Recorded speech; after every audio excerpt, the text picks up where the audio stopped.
咳喘息でマスクしてますから、風邪というわけではありません。はい、ではお願いします。ちょっとこの間のなんか吉本さんの会で話しながらちょっと2つか3つぐらいちょっと気になったんですけど、まず一つはですね、霊人的なものの実践だっていうふうに言った時に、要するに一つ大きな間違いを犯しているのは、その目的を設定してその目的を実現させようとすることに固執する実践主義の転倒があるんですよね。だから例えば何々なんて言ったらいいのかな、その例えば管理教官だったから、労働時間の管理教官だったから、労働の管理時間をそのなんていうんですか、撤廃せよみたいなんですね。そういうような言い方になった時に、それが目的化されて、その目的に一致するような形での実践行動形態を取るという、いわゆる作約的なやり方の間違いですよね。でそれはどういうことかというと、多様なやり方が取れるわけで、それに無関心であることもできるし、従属することもできるし、無視することもできるし、拒否することもできるわけで、その多様なやり方の動きを、僕の言い方ですとそれがプラスチックっていう実際行為になるんですけども、その実際行為の多様な行動形態を生み出していくということで、その目的に設定されたものを遂行しようというふうになるから、自分がきつくなって、それで身動きが取れなくなって、それでなんていうんですか、実質上クビになったりとかですね、敗北したりとかっていうことになるんですよね。で僕は一番そこを学生の頃から痛感してたのは、もうそうじゃない、つまり臨機応変に目的は変わっていくんだ、遂行することは変わっていくんだっていうことで、が一つと、つまり同じなんですけども、自分の行動の目的を守ろうとするじゃなくて、守ろうとしていることはですね、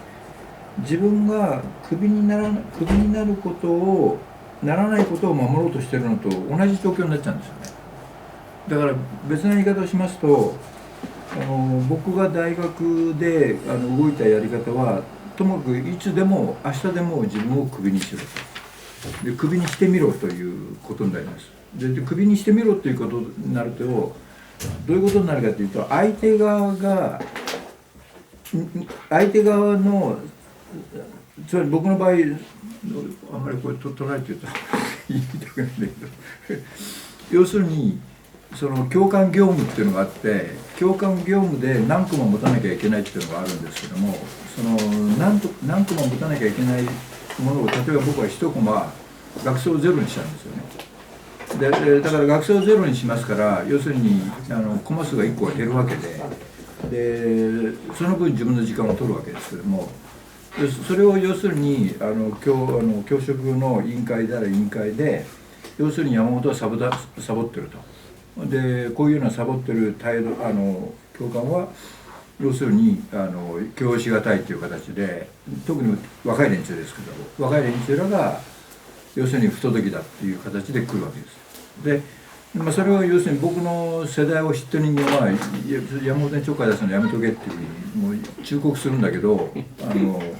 ちょっかい出してくるわけですね。でそして議論していくわけですよ。じゃあそこでもうコマ数は一体どういう意味で、それからその単位はどういう意味でなんだと、このことをやってるうちに相手はもう何のことかわけわかんなくなってる。でつまり何やってるかというと、相手はその規則を守ろうとしてるんじゃなくて、単純なんですよ。自分の職を守ろうとしてるだけなんですよ。だからお前の職が危なくなるぞっていうようなところへ、その関係性の権力関係を引っ張っていっちゃう。でそうすると相手がスッと逃げていきますから、あれですね。それで僕の場合何が起きたかっていうと、まず副学長から僕の方に連絡があって、山本さんをクビにしようというような動きもあります。してみろよ。ね、した途端に何が起きるか分かってるかという、国家公務員法の違反になるぞと、それから民法上の訴訟を俺は起こすぞと、それからさらに一切の抗議に放棄に入るぞと、問題はさらに拡大するぞというふうに言った瞬間に、相手は「いや私どもはそんなこと言っておりません」と言ってさっと逃げていきますから。それでじゃあほっといてくれと。でこちらも別に何も言わないということになるんですよね。でそれはさらにですね、そうすると今度はファックスかなんかでですね、要するに山本に勧告したっていうその通知が学長だとか副会長の名前でファックスで入ってくるわけです。そうするとそれは僕にとっては証拠書類になる。つまり僕の労働諸関係に対する要するに攻撃と批判を行ったということを含めたですね、争点はどうでも展開できる。そうすると僕はもう完全なツールを持ったわけです。もう完全に強い。でこういうようなことがね左翼ってできないんですよ。それで余計なことをごちゃごちゃじゃないけど、すぐ単純なことで僕明日でもクビにしてみなさい、クビになって構わないっていう、つまり何も守らないっていうことです。だから闘争として目的をすることも守らなければ自分の給料を守るということもしない。でも何が問題なのかというと、そこにおける権力諸関係の中で何が起きてるか、実際に起きてるかっていう、そこを常にクリアに明確にしていくっていうですね、そういう作業を行うということがものすごくちょっと大事なことだっていうことですね。でこれが一つ言ってるんです。それからもう一つちょっと気になったのはやっぱり知りたくないんですよ、みんなね。で今日の人たちもそうなんだけど、知ろうとしない、あるいは知りたくない、で知りたくないために知ろうとしてるっていうですね、こういう転倒が知の世界では起きてて、特に専門主義的なやり方の中ではそれが起きる。だから吉本龍さんも知りたくないんです。で吉本龍明の共同現象論だとか心定現象論を知りたくない。で知ってしまうと余計なことが発生してくる。でその知りたくないということの中で、実はマルクス主義者もマルクス主義以外知りたくない、マルクスを知りたくないとかですね、非常に本質的なところでその問題が起きてきているということです。でじゃあその知りたくないということを脱皮できるのかというと、絶対そうはならないんで、僕みたいにいろんなことを知っていけば知っていくほど知りたくない世界を同時に作ってるっていうことをちゃんと自覚していかなければいけないというポイントですね。でそれからもう一つ僕はちょっと芹沢さんもある意味で最後の最終的吉本主義者の典型だというふうに言ったと思うんですけども、つまり僕にとって何が大事なのかっていうと、吉本さんが残した思想体系の可能性が大事なんで、吉本さんがどうしたこうしたっていうことは全然大事じゃないっていうことなんですよね。だからそれは別な言い方すると、原発を支持してるとかそのオウム真理教をどうしたとかっていうのは、それは吉本さんがしたことであって、吉本思想という水準からするとそんなことはどうでもいいことなんですよ。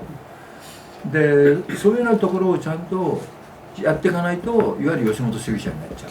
というですね。これはマルクスも同じです。マルクスの知の体験に対しても同じだし、フロイトの知の体験に対しても同じで、そういうようなものが起きてるのはなんかそのものが例えば知るということが一元的に知ることなんだとかですね、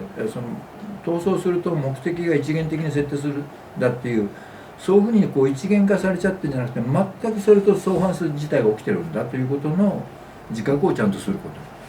と。でここはものすごく吉本思想であるとかラカンであるとかブルデューであるとかですね、フルコであるとかっていう新しい思想の知恵が開いた非常にポイント、根本的なところだというところになります。知りたくないがよくわかんない。いや例えば吉本さんをこれ知るわけでしょ。吉本さんをこれ知っていった時に今度はどういうことになるかというと、例えば、ここで、フロイトについてこれこれこう言ってるということの、そのフロイトがこれこれこう言ってる、じゃあフロイトを知ろうとすることをしなくなるんですよ。吉本さんはこう言ってるからそうなっちゃってるんです。で今度フロイト読んでたらフロイトだけを読んでフロイトを知るけどもフロイトではないものを知ろうとしなくなる。から知るということは知りたくないってことなんです。そういう意味ですね。でここをちゃんと自覚しなきゃいけない。でもフロイトを知ることによっていろんなことがそうやって納得できればそれ以上は別に必要ないというふうに知りたくなるでしょ。それが知りたくないということね。でそれが知そのものの限界だというこ山本さん、大事な問題をね、今一応補足で出したんで、前の飲み会の時に、新年会の時の話のね、補足ということで、非常に大事な問題をもう一度ね、説明してくれたので、少しここに立ち止まってですね、少し応答したいと思うんですね。それはちょっと別の角度からなんですけど、一旦もうちょっと整理した上で応答しますけど、今山本さんは一応3点言われたと思うんですね。一つは、これ、連立主義の問題という、政治実践の在り方の問題ということで、3つ言われたと思うんですね。一つは、いわゆる実践論、プラクシ論の限界ということで言われた。でそれは実際行為論、プラティック論、実際行為論との関係で、実践論、プラクシ論の持っている問題点を言われた。もう一つは、第2点で、2点目は、知るということが持っているその在り方に関して。その問題点に関して言われた。それは知るっていうことは同時にその知らないことを欲しているという、そういったいわば逆説的な関係の中で仕事をしているという点で言われた。もう1点目は3点目でその人と量に対してどういう態度を取るかという問題点でそう出されたと。人と量の解釈がどうなってしまってその人と量の限界と可能性に関して議論しないようなそういうやり方というふうに一応言われたと思うんですね。でこれは私が応答するともう少し角度を変えてですねこうなると思うんですね。いわゆるこの今言われた3つというのはこれまでのその社会主義共産主義が持っていたさまざまな性的行為の在り方、実際という言葉を使えばいいし文字通り実際行為という言葉を使ってもいいと思うんですけどこれまでのというと1848年から1989年までって差し当て言いますけどそれまでのいわば共産主義運動におけるないしは左翼運動における問題点というのを実践ないしは実際行為のいわば在り方の問題として提示したと思うんですね。とすると少しこれはいわば約150年間の左翼運動や共産主義運動や社会主義運動というそういう形態を取った思想理論運動が持っている限界というのを性的実践ないしはプラクシスあるいは実際行為ないしはプラティックな在り方の問題として問題に見出したというふうに言われているんですね。そうするとですねもう一つ別の数字の問題が一つあると思うんですね。それは何かというとこの150年間の左翼運動社会主義運動共産主義運動というのはこの150年前に作られた正確に100年ぐらい前を含めていいんですけど前に作られたマルクスの思想と理論というものが基本になっていて特に資本論に代表される著作が基本になっていてこの著作を真理として置いた上でその真理を実現するための運動だったこの150年間がというふうにですねというふうに設定するのはマルクス主義者。そうです一応ね、そういうふうに革命運動においては関係ないもんマルクスの。それはまた別の角度の問題なので私の応答の別の角度からのその評価付けの問題を設定してそれかも構わないと思うんですけどね私はそう見るとするとその問題は二重であって一つは実践ないしはプラクシあるいは実際行為プラティックにおけるそういう在り方を変更しなきゃいけないその変更しなきゃいけないという意味で言えば今言った3つの山本さんが言われた3つの点というのはその変更するためのいわばその論視点といいますかね立脚点として非常にその経験の性としては有効であると思えると。でそういう意味では吉本さんの仕事も一応3部作に限定しますが吉本さんの仕事も3部作に限定されるような仕事から言えば山本さんが今言われたようなことを彼らとしたもうちょっと限定すれば例えば最後の親鸞で言われているようなものというのは知識人論ですから、あれは大衆論ですので、性的な実際ないしは性的な実際行為の在り方についての理論を彼は構築したと。それは明確には当時の文脈で言えばレーニン主義に対する明確な理論的なそれが敵対としてね、闘争として吉本さんの知識人の大衆論、いわゆる事実論があるというふうに考えれば、吉本さんの仕事というのは社会主義共産主義運動における左翼運動における、あるいは日本の運動における実際行為としての在り方、あるいは実践の在り方に関するその例に主義とは異なった思想を定義したと言えると思うんですね。ただ問題はもう一つ、さっきの戻るんだけど、その文字通りマルクスが作り上げたところの資本論に代表される共産主義論というもの自体をこの150年間の経過の中でもう一回理論的に検討しなきゃいけない、そういう地点に我々は立っていると。でその時に吉本さんの仕事っていうのはその資本論に定義されたその共産主義論、社会主義論に対して吉本さんのサムサルっていうのはどういう立ち位置を占めてるかというと、理論的にはその問題に踏み込む論点と立ち位置は作ってるけども、理論的な議員に浅いってしてやれないと。吉本さんのサムサルではね、まだね、できてないと。そしてこれは我々の課題で、マルクス・吉本でマルクス・吉本の後に我々が吉本・マルクスと両方をですね、その経験を継承しながら相対をするという仕事をしなきゃいけないんじゃないか。そんなふうに全然山本さんは思ってない。吉本もそんなことは私のレスポンスです。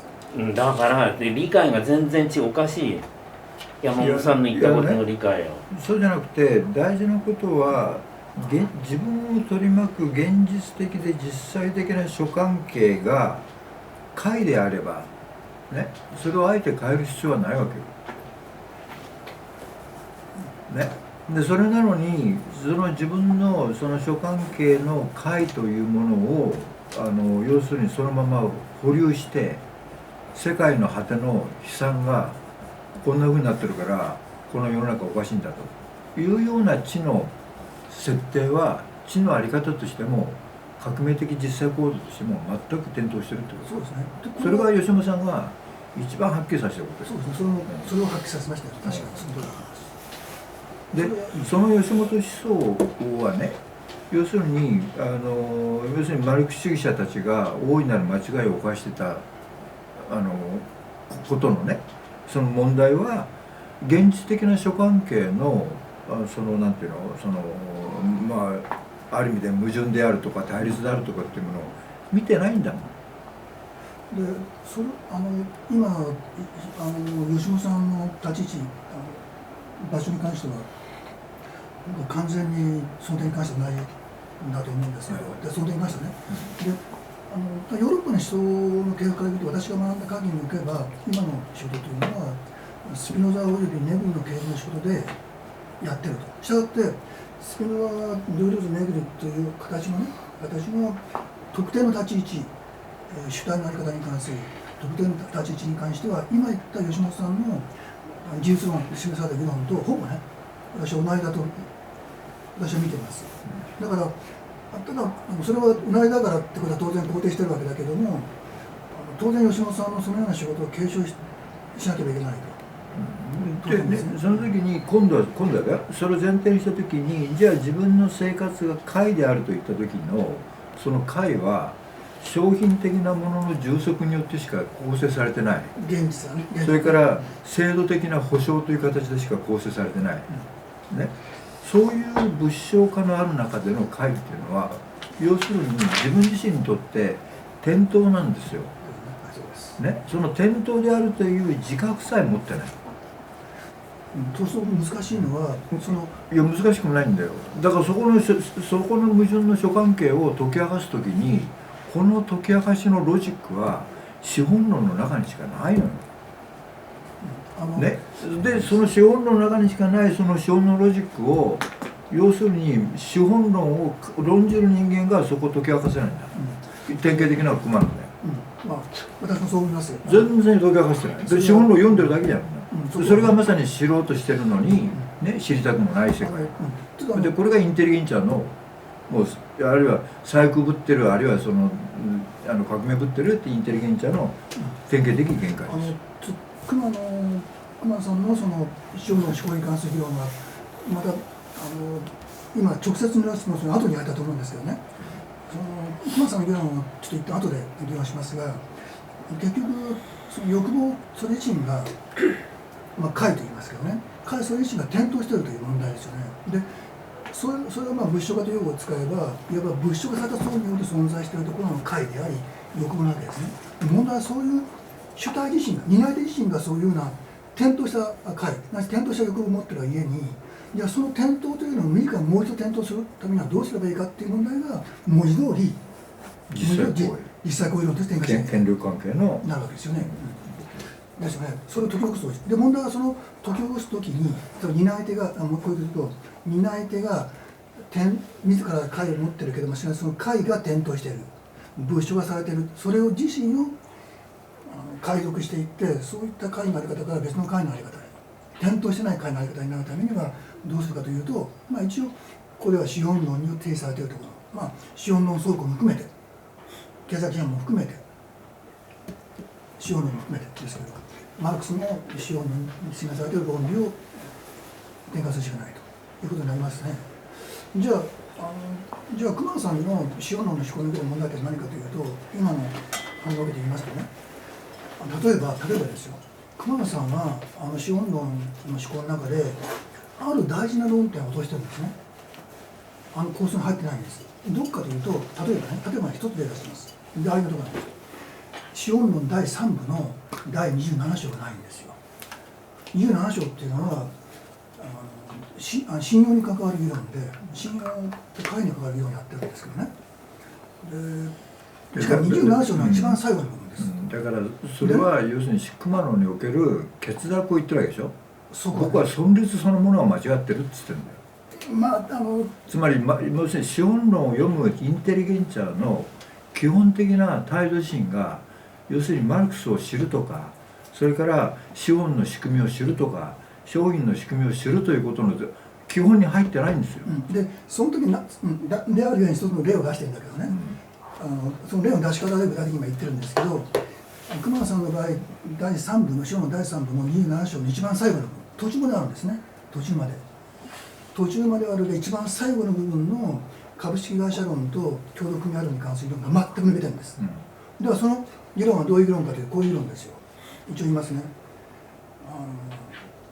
株式会社っていうのはっていう、そういった文脈が出てくるんですけど、こうですよ。資本主義的、私のことですけどね、資本性的生産様式から結合生産様式に移行するには一つの過渡があると。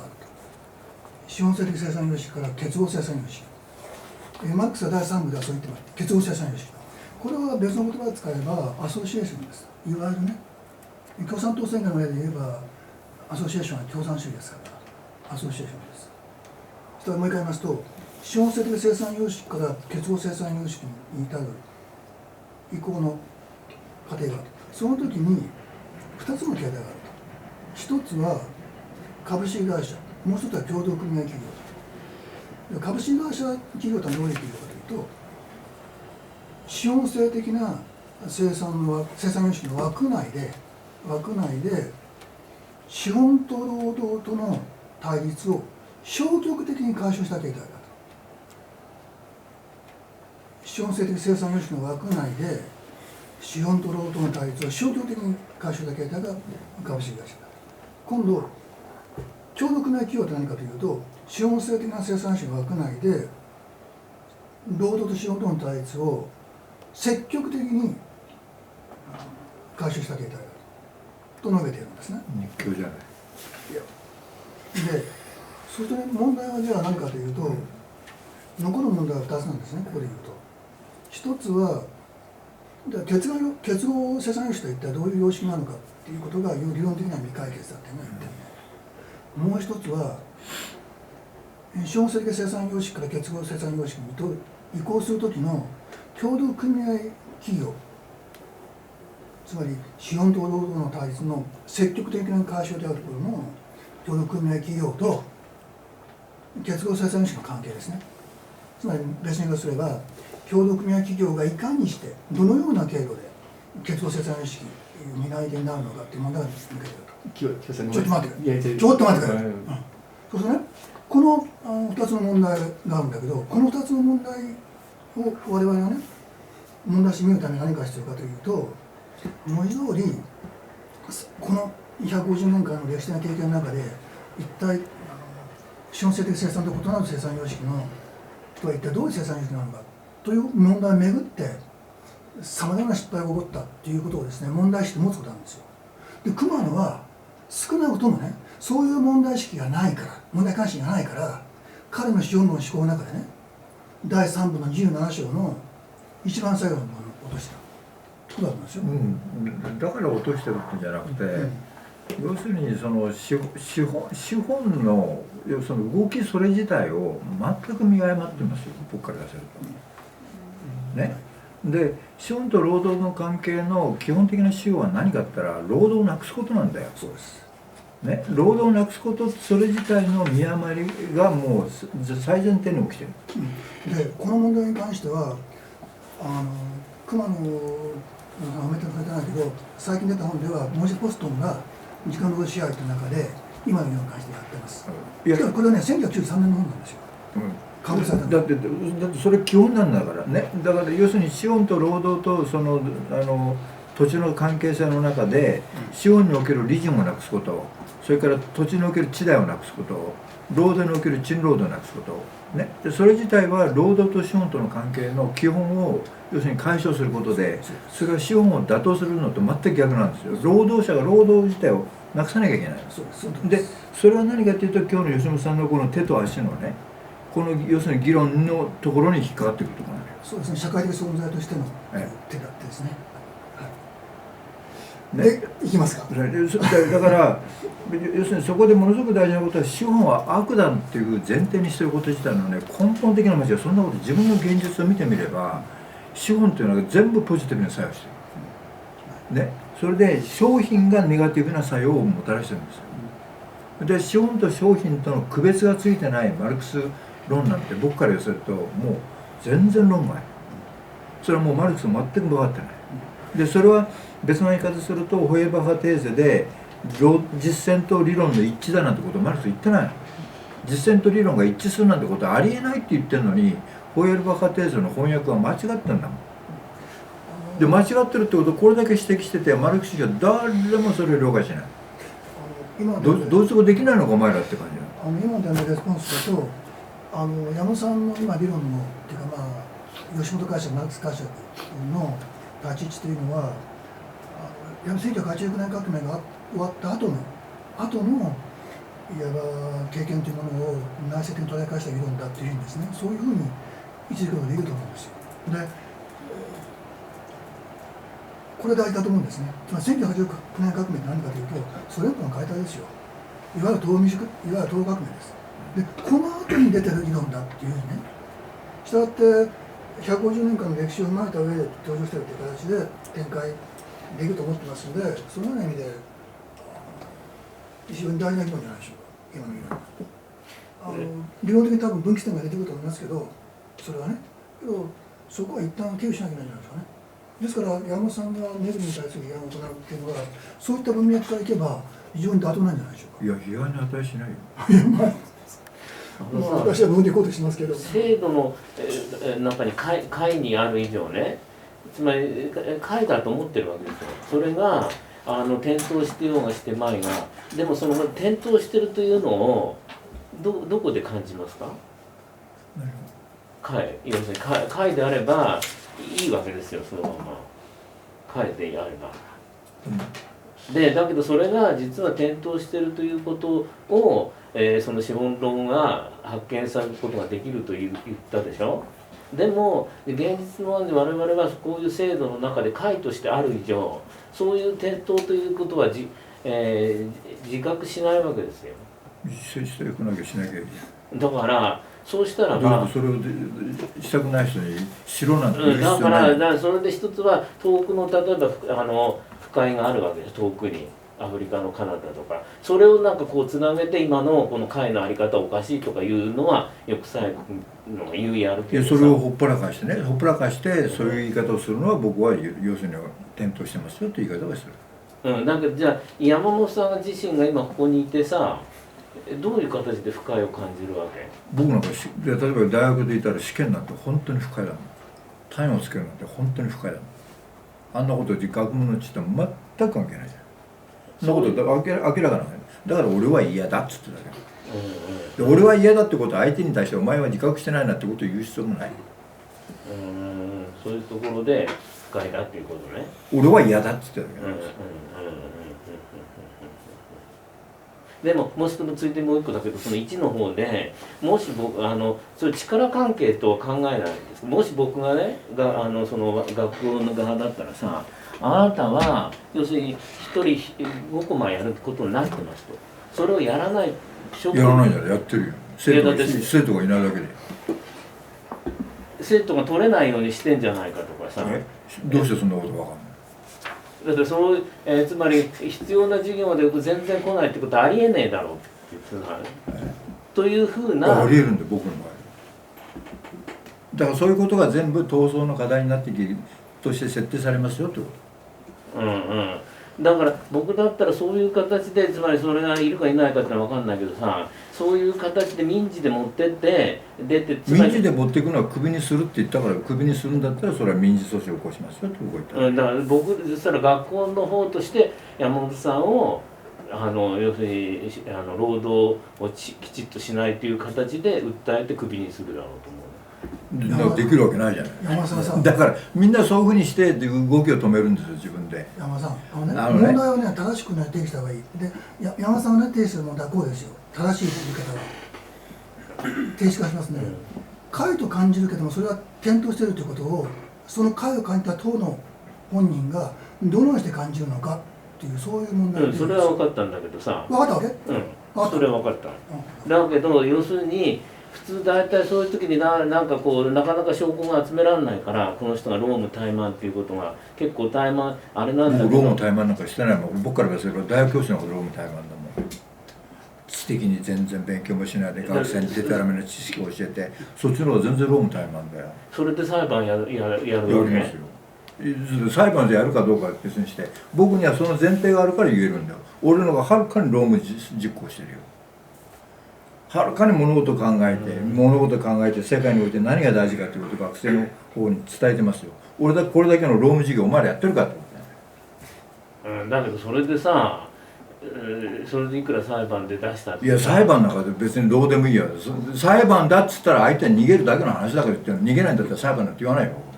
裁判なんかそういう気なんか全くないですよ。裁判だって言っただけで逃げるような大学教師だから裁判だって言ってるだけ。だからそんなようで逃げるようなやつだったら、そういうやつらしかいないよ。僕だったらそういう形で山本さんをクビにするだろうっていうことだよ。できない。絶対僕をクビにできない。絶対できない。だってそんなことは要するに労働契約の問題が何かして全部形の組み立ての中で成立してるんだからね。絶対にクビなんかできない。山田さん、今のね、あなたのね、つまり別な言い方すると、クビになるということを恐れるからクビになっちゃうんですよ。クビになるで、俺がクビになったら会社潰れるんだってとこも持ってきゃいいんですよ。山田さん、僕は絶対大学が潰れるとこまで持っていくよ。もう信州大学の機能が全部止まるって。そうじゃないから闘争じゃないですよ。だからそんな闘争やるのはもうバカバカしい、こんな連中相手にしてて、で僕は大学辞めたわけ。でもそれはもう確実に起きるってのは分かったから。それは僕から言わせれば逃亡ですよ。第三者的なメカニズム。もう確実に毎日闘争が起きるっていうのはもう全部クリアに見えてる。で信州大学の機能停止を絶対やろうと思えば全部できる。こんなことやっててね、それ関係者がみんな路頭に迷うわさ、そういう事態にまで引き込んでいくわけだから、こんなことやったって俺どうしようもないだろうとで僕辞めたわけで、それによってじゃあ何か大学の諸関係が変わるかって変わんない。ただ闘争が展開されるだけで、僕自身の負けない闘争がね。でそれはもう無意味です。だったら自分が大学作った方が早い。山本さん、今の話を受けて山本さん自身ね返さなきゃいけない点が言ってあるんだけど、それどういうことかというと、山本さんが今問題した点、つまりそれは大学だからできるんだろうといった点がね、力関係、こう考えるんですよ。それは山本さん自身の置かれている社会的諸関係、職場の関係も含めて、山本さん自身が置かれている諸関係の中で自ら感じた解が転倒してるっていうね、そういうあり方というのを一体どうやって分析してどうやって解消していくのか、転倒に変えていくのかっていう、そういう問題だってことですよ。いや理念的に言ったらもう大学なんて意味ないんですよ、こんなもの。全く必要ない。何に必要かって言ったら、国家装置の中の要するに幹部官僚を育成するための装置として機能してるだけです。学問的には何にも機能してない。ね、でそしたらちゃんと何が大事かっていうと、学問というものをきちんと知の生産をやっていくんだっていう、研究の生産をきちんとやっていくんだっていうところの諸関係を組み立てるってことが大事なことなんです。それに基づいて闘争する価値があれば闘争すればいいわけ。闘争する価値がないから僕はしなかっただけなんです。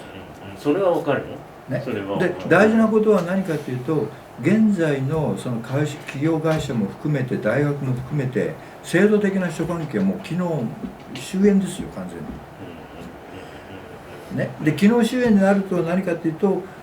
今日の話も引っかかってくるところなんだけど、手だとか足だとかっていうことの原点の中で規制されない、そこから阻害されたものの諸関係を大学だとか企業だとかって形で作るシステムの終焉なんであってね、本来の手と足の動きも取り戻しましょうっていうだけの話よ。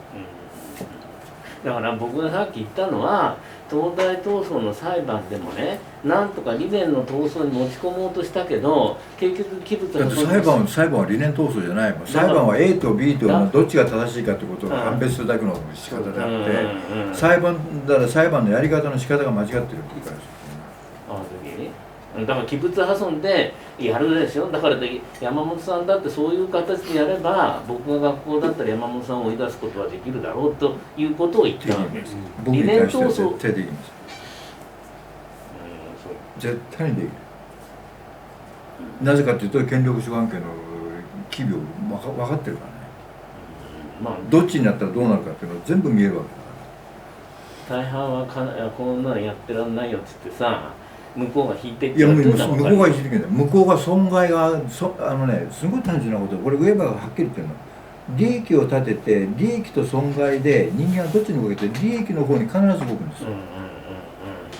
ね、その利益は何かってことを見極めて、その利益に損害があるってことを相手についていけば、相手は絶対逃げます。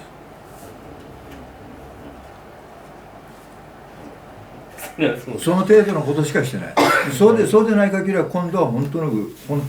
ゲバルトになる。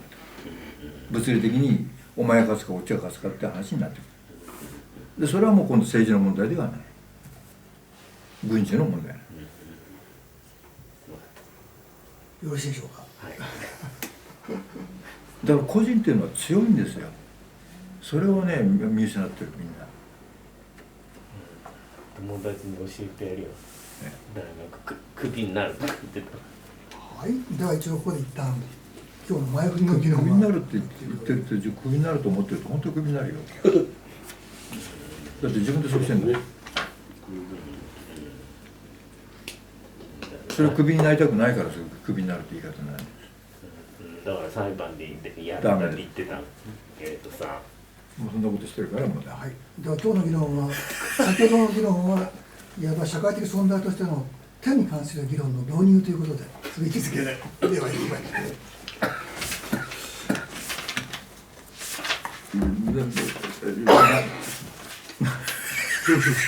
今日は一応参加なんですよね。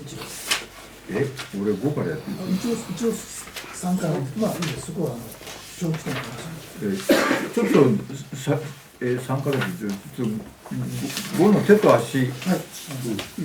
それから肉体と年齢という正規というところで、それを補充するような形で前の方もちょっとやっていきますけども、要するにここで吉野さんが一番言ってることは何かっていうと、人間がその観念の作用あるいはその幻想の世界を持つということはどういうこととしてその定義づけられるのかっていうですね、そこの基本的な問題なんだと思うんですよね。だからその手なら手というものの機能、それから足なら足というものの機能を見ていくときに、そのヘーゲルのその手に対する過大な評価ということが一つあるんですけども、大事なところは46ページ、ちょっと結論的な方から言っちゃった方がいいですね。はい、手というのはその非常に時間的了解的な世界に関わってくると。49ページの下の段ですね。手が非常に了解的、つまり時間的に、そして足がですね移動的、つまり空間的に働いてるんだと。そしてその時間と空間とが生物の個体の生涯の時間と空間とを超えたところで連結するようになった時、その生物は人間と呼ばれるようなものになったっていうですね、ここのところの一点に集約されるその手の作用ということですね。でこれを別な言い方をすると、労働という形の言い方をしてしまうとエンゲルスみたいな言い方になってしてしまうと。でまた一方そのダーウィンの進化論的なものの形で類人猿から人間がそのに移行したというですね、そういう進化論的な見方というのもこの手の了解と足の空間というところが持つ意味合いを踏まえていないところから起きてしまうということになります。で、そこでちょっともうちょっとその手のところについて戻っていきますと、46ページですけども、その上の段ですね、社会的存在としての手、言い換えれば感慨に働きかけることによって感慨を手とする、そういう作用にあって人間の手の向こうにいつも技術の問題が現れるというですね、その手の向こう側で感慨が要するに技術的な形で、関与してくるというこういう問題と、それからその手に着せられる知覚作用は触覚作用だけであるというですね、そこのところです。でここはちょっと別な言い方すると高村光太郎が彫刻論のところで非常に言ってると思うんですけど、この触覚する、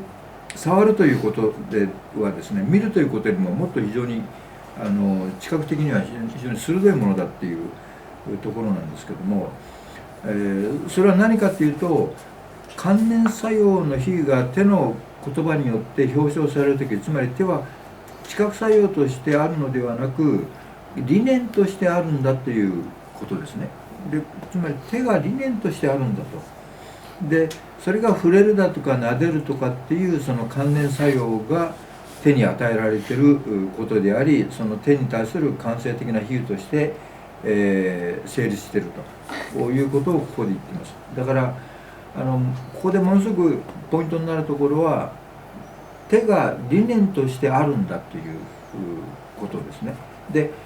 これを要するに労働であるというふうな言い方はできないんだっていうところが背後にちらちらとあるところです。だから手に理念から感情にあたる全ての観念の表現を見ようと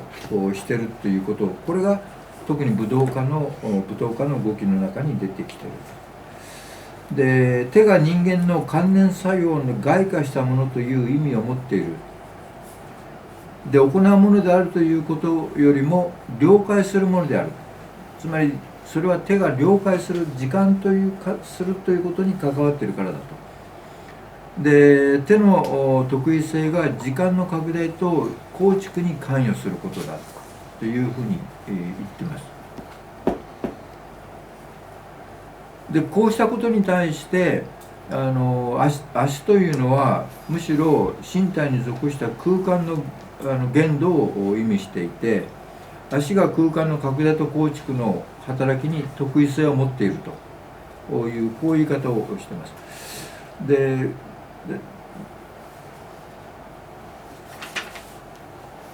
いいですね。でそれで要するにエンゲルスの手と足の分業というその労働的なロジックの見方からは、人間の本性を規定づけることはできないだろうということがここの非常にポイントで、さらに最後の50ページの上のところではその手と足というその理念から感性に関わる関連作用を持っていたというものをですね持ってきたにしても、一番大事なポイントは類似縁と最も初期の人間との間にさえ目もくらむほどの世相と心的な落差があって、この相違を従順する動物がどこにもいないということが吉本さんの非常に本質的なところになります。でそこのところが次の肉体のところで、アドルフ・ポルトマンのですね、人間はどこまで動物かというものの自分なりのまとめから見ていくと、直立姿勢ということだけが人間の特徴で、それ以外になんて言いますかつまり動物からその延長上に入ってくるようなところっていうのは存在していないということですね。だから人間の生誕の仕方の中って、これはもう原料界のところでもやりましたけど、人間の生誕の仕方の中、それから足をあまり使うことができないのに手を過大に使わなければならないという自然条件に置かれて余儀なく直立姿勢を固定させたという、そこにその現人間たるものの感覚に対する働きかけとその構築物は時間的な拡大に向かわざるを得ないという、つまり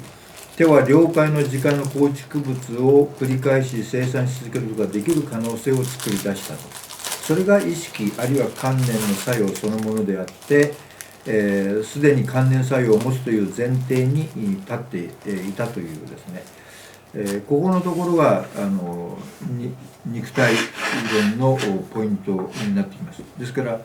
肉体が自然としてだけではなくて概念作用の前進を踏まえて立っていたのはそれが人間だと。それから直接に感慨という自然の体内から分割されて繰り返さざるを得なかった中で、自然的前提とともに観念的前提をはらんで立っていた。つまり観念的前提を獲得しているということが自然という母体にとって岩であったために、自然は自らアドレセンス上の現人間を体外へ分娩するよりはなかったと考えらればいいというすごいことを言ってますけども、要するに観念として人間は直立したんだと感じにいってしまうと。でそれが身体という肉体ということの規定に入ってくると、こういうふうになります。でここのところはですね、ラカンもほとんど同じ言い方になるんですけども、身体は常にランガージュの世界にあるという、そういう言い方をラカンはします。ですから身体というものが生物的生理学的なものとして設定されていないで、やはり観念作用という形で手と足、それから身体というものを設定してくるということですね。でそれが要するに関連論にならないで、いわゆるその生命的物質的なものまでちゃんと包含できるようなロジックとして、組み立てていくことだというふうになると思います。でそれを見てくると今度は、年齢を経て年を取っていくということが次にあるわけですけども、これは大事なところは、年齢というのはその個体の生涯の時間を測る尺度だっていう、その時間の問題ではないんだと。年齢とは生産の、生涯です。生涯の空間を測る尺度なんだと。だから幼児が第一次的な形で家庭で生まれた、で思春期になると学校というような形の空間の中にいる、青年になると労働なり仕事なりの環境にいる、死になると死のまた環境にいるというですね、そういうこれをある意味で環境的規定性だという言い方をしないで、本質論的に空間を測っているのが、それが年齢というのは空間を見ることだということにここで、なって、います。でそして誕生、古代の誕生をもって、死を迎えるということですね。でそれをさらにマルクスはその類的な存在という形で、その個体の死というものと類の死というものの関係を明確に位置づけていると。でつまり人間は個体として必ず死ぬものであるというそういう命題の曖昧さもないし、それから類的存在としての人間は不死なんだというぐうたらな概念という言い方をしていますけども、そういうものからも免れて、つまり個体と類的な存在との関係をマルクスはケーテス奏法で、きちんと踏まえているというようなことですね。でそしてその上で今度は正規ということになってくるんですけども、でこの正規というのはあらゆる恣意性の前に立たされているもので、人間的であるということは性に関する限りでは盗作しうる観念を持つというですね、そういう淵として正規というものが位置づけられると。でこれはどこだったっけ、幼少期とそれから老年期は正規として盗作しうることによって初めて性の観念としても盗作しうる時期だというふうに設定できると。それに対して逆説的に若者の少年期というのは正規に集中する観念として恣意的に盗作しうることによって正規としても恣意的な可能性を持つ時期であると、こういう関係性を持っているというふうに言っています。で対象とする正規に対する観念的な盗作、それから対象とする正規に到達できない観念的な盗作というですね、この2つの傾向の中で、いろんな形でのその恣意的に観念によって殉職しうる性の問題が多様に発生してくると。ですから性の世界は個体型の一つの個体と創設する空間であるというですね、でこれをあえて対幻想とか対という言い方をしてないで、あくまでも性と正規という形で、設定しながら、そこにおける盗作の観念の普遍性ということで、フェティシズムであるとか同性愛だとかっていうものをこう説明しているということですね。でそこにフロイトのエロス的世界とそれから死の本能という2つの性をめぐる前提が取り返されていくんですけども、この性をめぐるその問題のところは今度フロイトが、身体をどう考えていたかっていうその3のところの方の位置づけに入ってくるということです。それで単純に言えばフロイトはその全てに性に還元するというそんなバカなことを言ってるわけではなくて、要するにリピドー的な形で身体を設定して、要するに個体にとって先見的人間性というものがその性的な形でのあり方にあるんだということを論じた、そういう身体論だと。だから先見的な性の性的自然性というですね、そういう言い方をしています。それから人間の生命活動の構成に性的な役割と作用を持ってこないと身体の器官はなんて言いますか、必ずその性的な形での関係性を担っていくということを展開していると。でここのところはですね、吉本さんなりのフロイトのちょっと捉え方になっていて、まあ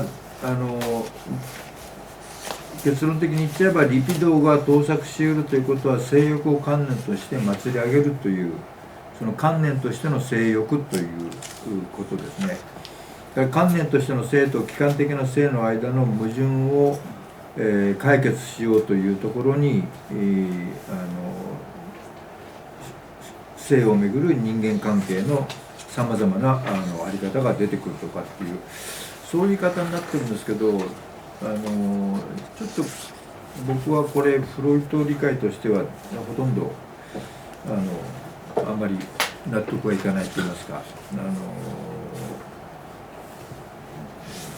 ちょっとそんなに簡単な話じゃないよっていう感じをちょっと持ってますけども、とりあえず吉本さんとしてはともかく性の観念というものをフロイトの身体論というのは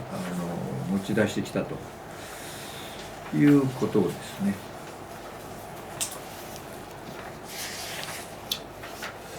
でその後のちょっとフッサールとビンス・ワンガの身体論というのはちょっとまたややこしくなんでちょっと置いてきます。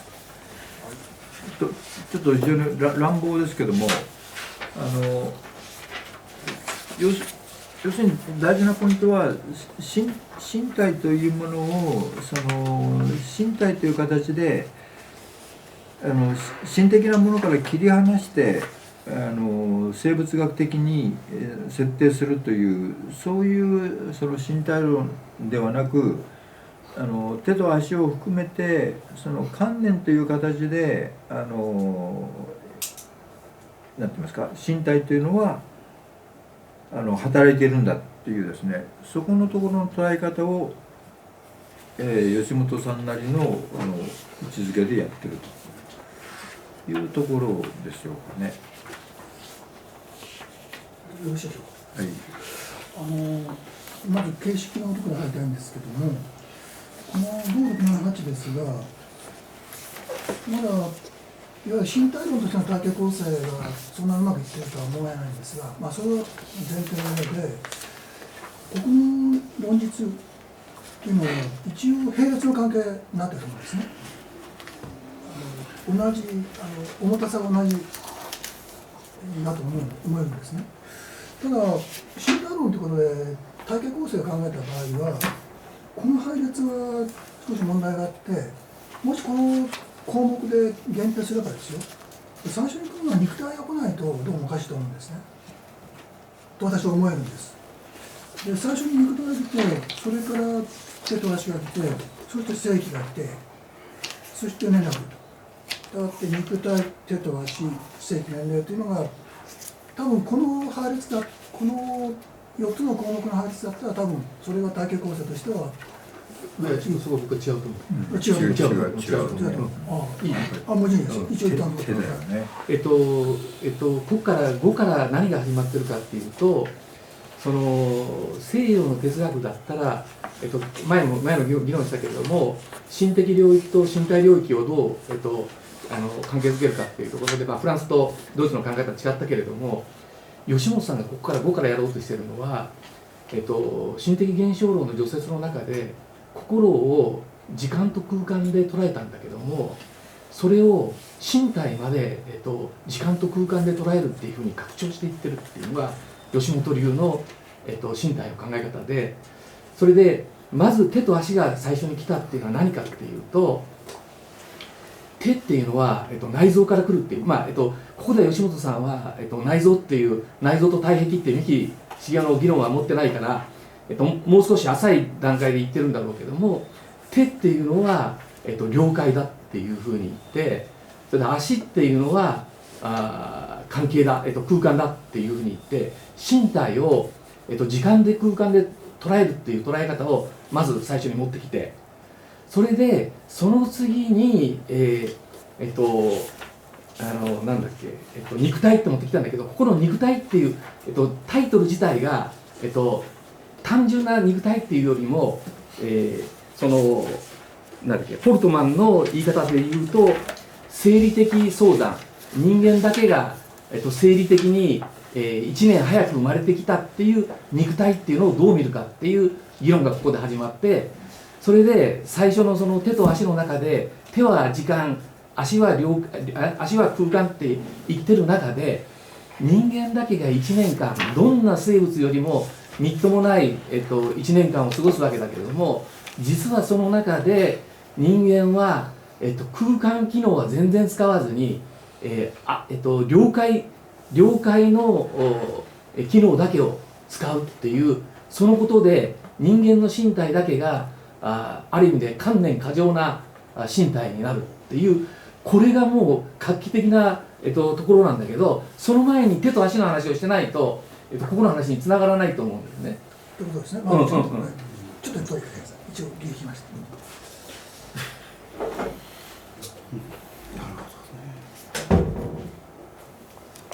これで吉本さんがそのポルトマンのところの6のところで言ってて、吉本さんがこういう言い方することないと思うんだけども、51ページの、上段のところで、ポルトマンの考え方について、自分がどう捉えたかで3行目のところで、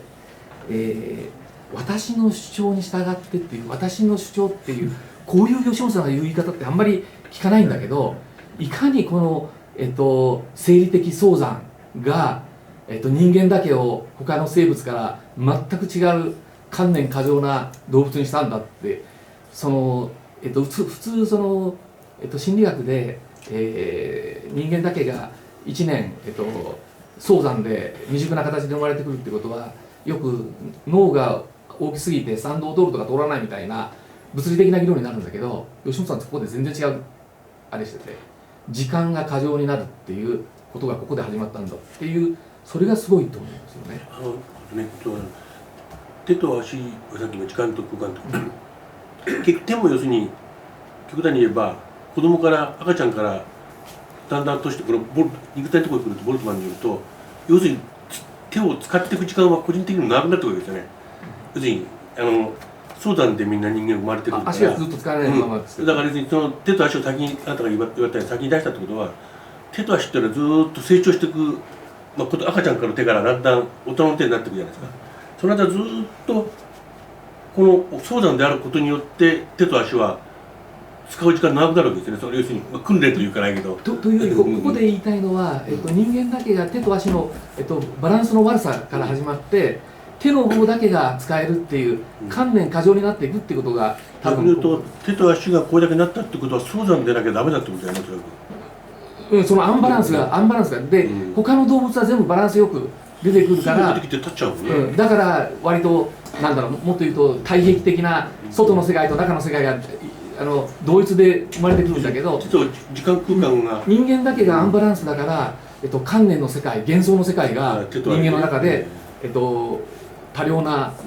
肉体が、そういう肉体が生まれてくるっていう議論だろう。手を使わざるを得ないわけですね。立ち上がるためにもずっと。ですからフロイトが更新期という形で口で吸うということでしょ、でラカンが鏡を見るっていう形での、その視覚的なものですよね、吉本さんは手だっていうんですね、だから人間のその初見的な本質をどこでこう設定するかっていうのは、どれが真実かっていうことじゃなくて、そこの思想なり理論なり思考なりが人間の本質をね、どこの次元で捉えていくかということの分かれ目なんだと思うんですよね。で吉本さんの場合この手というのは非常に大きなポジションとして設定されていて、こういう手の論理っていうのはちょっと他にはないですよね。だからかといってそれを全面的に展開してるわけでもないんだけども、ただこの位置づけは非常に面白いですよね。でと同時に僕には非常に労働への批判がチラチラ逆に見える。だから人間は労働が本質じゃないぞっていうことをここで非常に言ってるんだと思うんですけどね。ミキさんがこの自分の子供を見ててハイハイしてこうやって持ってきて、この形が空間の距離感を実は人間掴んでいくんだよ、ハイハイとかその形でですね、その中で空間の距離感とか空間感覚を掴んでいく。手とかこれ口にやったらちょっとこれが出たらものすごい重要だって言い方してるとこがあるんですよね。それは足の機能なんですよね、だから今多分西田さん言ったのは舐めることだと思うんだけど、舐める触れる舐めるっていうのは、幹から言うと内臓なんですよね、下までが。で内臓をだからそれで舐めることによって遠距離感もできてくるっていう、あれだったと思うんですが、吉本さん僕本当にすごいなと思うのは手と足のところでね、どこだっけ、手は内臓、あ、そうだ、45ページの下のところ、吉本さんはここここを書いたときは三木茂雄なんか全然、分かってないのに、45ページの真ん中のところにね、手の発達や層が内臓器官の働き方の発達や層と相関してきたということであるということで、手っていうのは内臓、つまりここに行くと自己表出っていうところにずっとつながっていくところなんだけど、吉本さんはこのところからそういうことを思ってないんだけど、そこまでこう見てるっていう、この凄さっていうか、まあそれがあったから逆にミキさんと出会ったらパーンとなんか火花散ったんでしょうね。これね、吉本さんですんごい印象に残ってるんですけど、詩を書くとき絶対手で書かなきゃダメだって。で、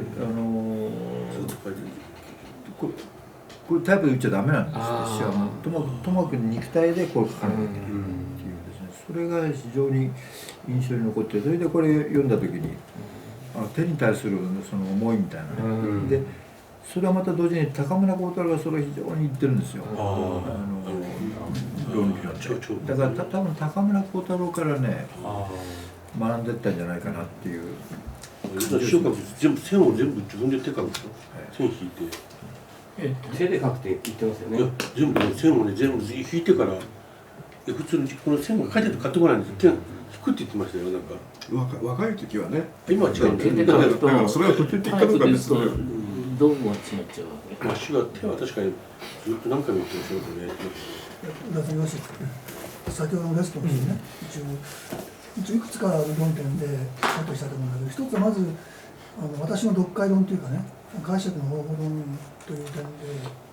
そこから入ったわけですけどね、一つは私は最初形式から入ったっていうことで、形式におけるその問題点を言って、それで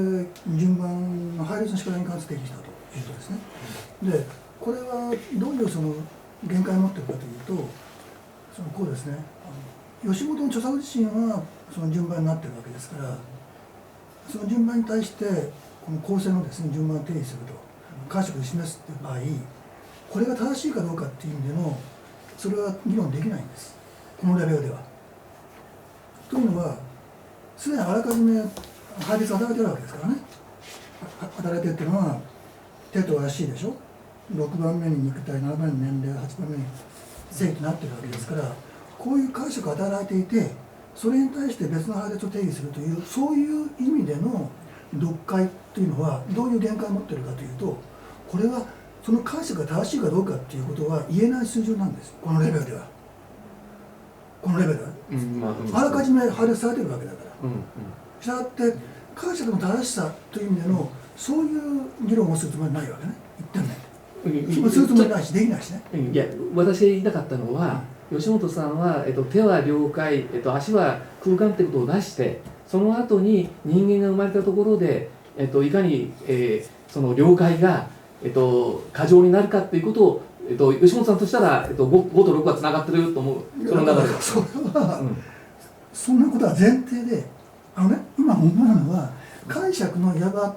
水準はどういう水準で、その水準においては解釈の妥当性、正しいか間違いが議論できるかということを出したわけね。今出した私の水準では正しいかどうかは言えない水準なんです。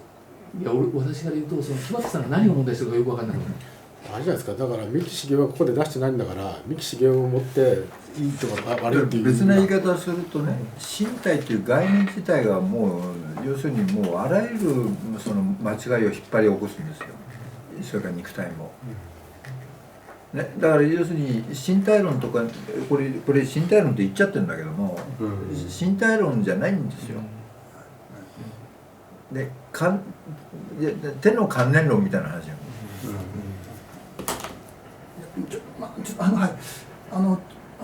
うまく宇田さんと議論できてないんだけど、一応ね、できてなくても一応私はそういう言い方をして、その解釈の妥当性、正しさっていうのは議論はしないということまで言います、この点に関して。私はこの配列が、おかしくて別の配列がいいと私は思っている、そこはね。でその上で次の問題に入る、次の問題というのは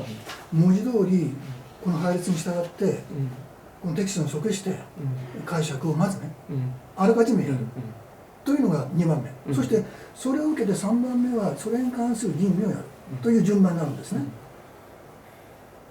まず構成から入って、形式から入って内容に入るという、差し当てそういう言い方をします。そういう順番にいきます。で、私は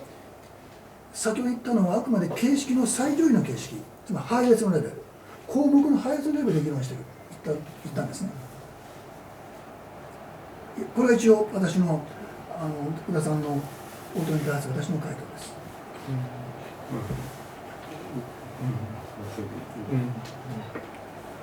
で、それで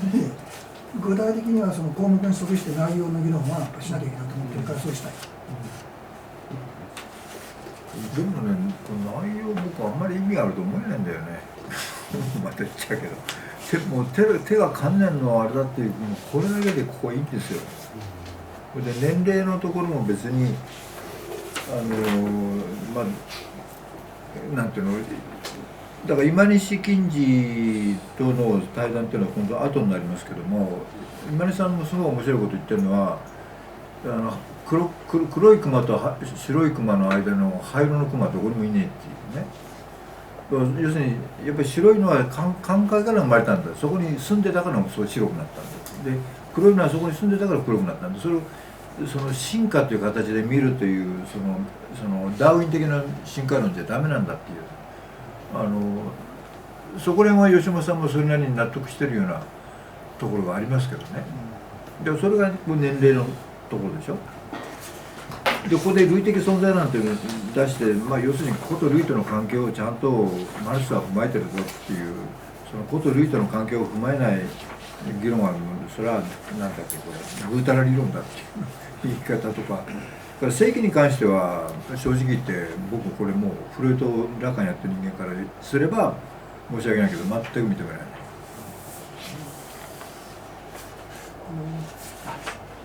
一応テキスト即してだから内容的に議論してもしょうがない。先ほど宇田さんとのレスポンスがあったので、宇田さんが読んだところも含めてこの手に関する定義づけというんですか、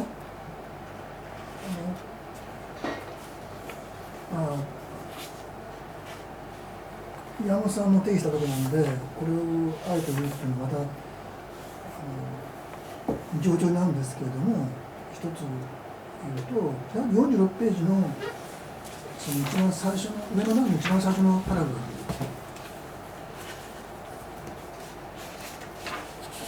社会的に存在しているその手っていう用語で用いている部分ですけど、これ読みません、もう読んでるで、ここでその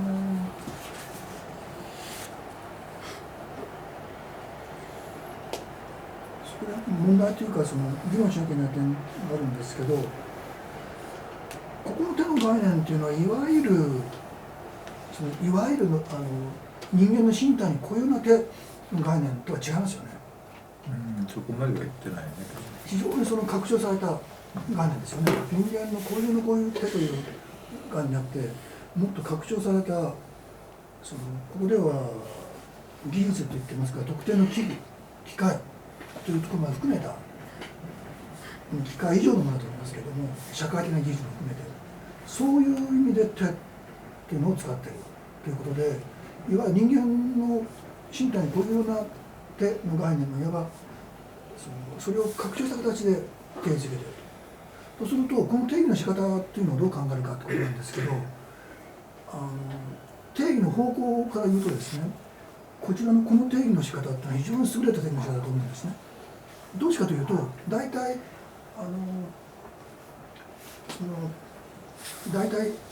定義の仕方って2つ、この場合は2つの仕方しかないと思うんですね。この場合2つの仕方っていうのは、人間固有の身体に関する定義づけから行って社会的存在としての定義づけを行っていくという、そういう方向か、人間の身体から離れたところの社会的存在としての定義づけを行って人間の身体の固有の手に関する定義づけを行うって2つしかないと思うんですね。でこの場合吉本さんの場合っていうのは一応関係は明確にしてない。つまり人間身体固有の手の定義づけと社会的存在としての手のこれ両方述べてはいないが、ここの論述の仕方からいくと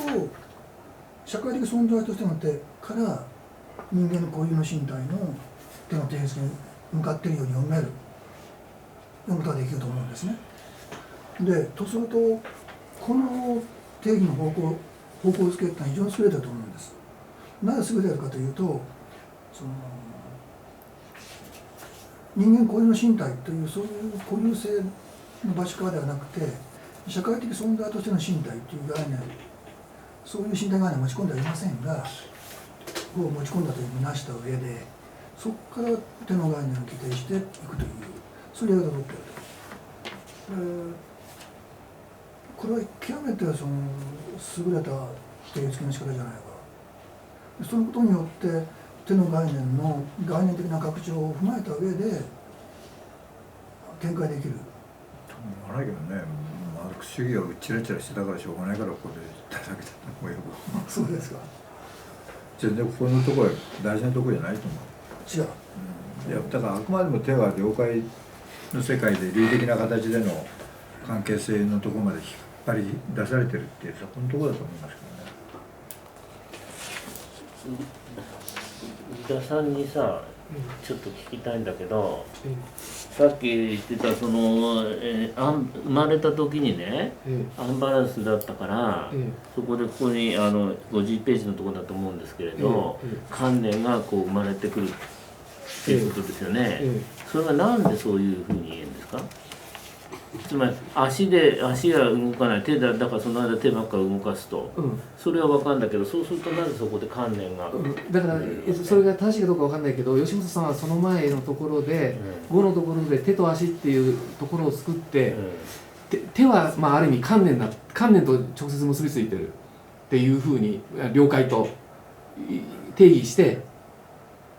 5と5のところで、それでここで足が使えなくて手だけしか使えないっていうことは、了解時間のところだけが人間は、1年間そこだけが、発達していくっていう議論の仕方だと思います。じゃあその手がね、ここでの空間との時間だっていうのではさ、もう確かに空間性があるって足でね、で、ということはあるんだけど、その手がその時に関連の方なんだというふうに定義したというけど、それはどうしてですか？だから5のところが、正しいかどうかになると、これ議論がいっぱいあると思うんですよね。手は本当に、了解なのかっていう議論になると、そこは本当難しくて、科学的にそれを証明できるかみたいな話になったらまた難しい話になると思うんだけど、吉本さんの議論の仕方は5で少なくても手は、了解時間、観念、まあそういうところと直接結びついてるっていう。でそれを宇田さんはどう思う？正しいとじゃあ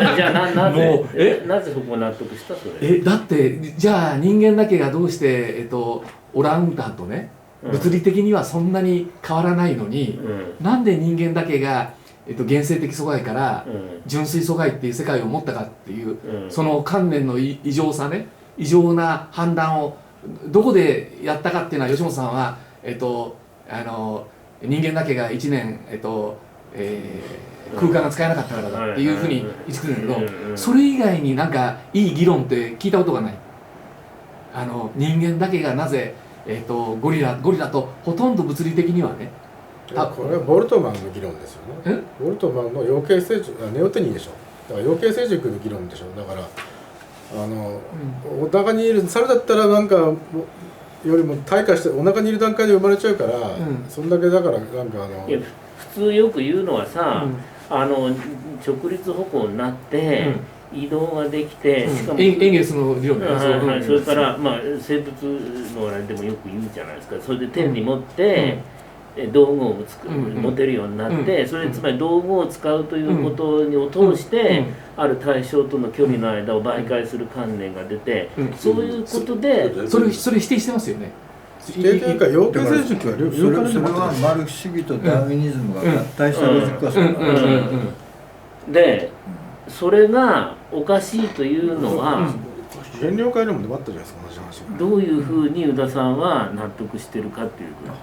そうだからさ、そう吉本それはわかんないけど、やっぱり手っていうのはそのなんだろう本当にただ触るっていう触覚だけのね、視覚だけの作用じゃなくて、そのさっきの詩の話にしても、高村光太郎のここにあるのはだから関連作用の比喩ね。これはたくさんあるということだから手に余るとか手に汗握るとかね。手がかかる人だとか、そういうその比喩の言葉が手に関して非常に観念的感覚的にあると対応、実は足もあるんだけどもこれ体言葉といって、ね、頭に来ただって頭だって観念作用なんですよ。頭に血が上るとか顔が真っ赤になったとか、ね、だから手だけじゃなくて身体部分に対する日本語っていうのは非常に観念的な作用を表現してる、でそれを吉間さんは手というものが特にそれは足だとか他に比べて多いという言い方をしてる、だからそれを吟味すればそれは間違い。吟味すれば間違い。だから多いからだからじゃなくて日本語というのは体に対してそういうその体のいろんな部分に対してそういう言語の表現形態を持ってる。でそれでどうしてそうなのかっていうと今度はこれは僕のロジックになってきて物と身体との関係性の中を掴んでるからだっていうことになる。物と身体の関係性を掴んでるから。掴んでいるから。そういうその身体をめぐる概念的感性的情緒的な表現が多様にある。それ何が掴んでるから？日本語が。日本語がね。日本語という言語。で日本語が掴んでるっていうことと関連性がつまりさっき10ヶ月さ動かないから関連性が発達するっていう話とどうつながるの？だから根拠全然ないってだから今それ言ってるじゃないですか。これが正しいかどうかわからない。ただ吉本さんはそういうロジックを取るの。でも宇田さんはそれで納得したわけでしょ。俺私はそう思ってるけど、だから山本さんが日本語はそういう論理が非常にある。でそれを我々は、つまり日本語の方が先にあるわけだからさ。こう学習していく中でそういうのは分かるんだけどさ、で俺は別の言い方するとね、その手のない人が足で絵を描いたり字を書いたりするじゃない、つまりそれは足が手の機能を持つということですね。でそれは別に足という部位のことを言ってるわけじゃないんだから、手ということの関連作用を生み出すあり方の動作なり身体の動きを言ってるんですよ。それは非常に吉本さんの言ってるところは本質的だと思いますよ。手の指摘に関して。でもそれは、オランウータンは関連性がないけどね、人間はあるという話とはさ、それはだから誕生の時の時期が要するにずれてるってこと。書いてあるんですか。裏にも一部ごめんなさい。ボルトマンのだからネオテに持ってきてるだけでしょ。ここでたまたま説明として。なんか原料感でもあったじゃないですか、同じ議論が。でもなんかそれはラガンも持ってきてるけど、なんかそれが本当かどうかは発生論だし、どっちでもいいみたいなことを思う。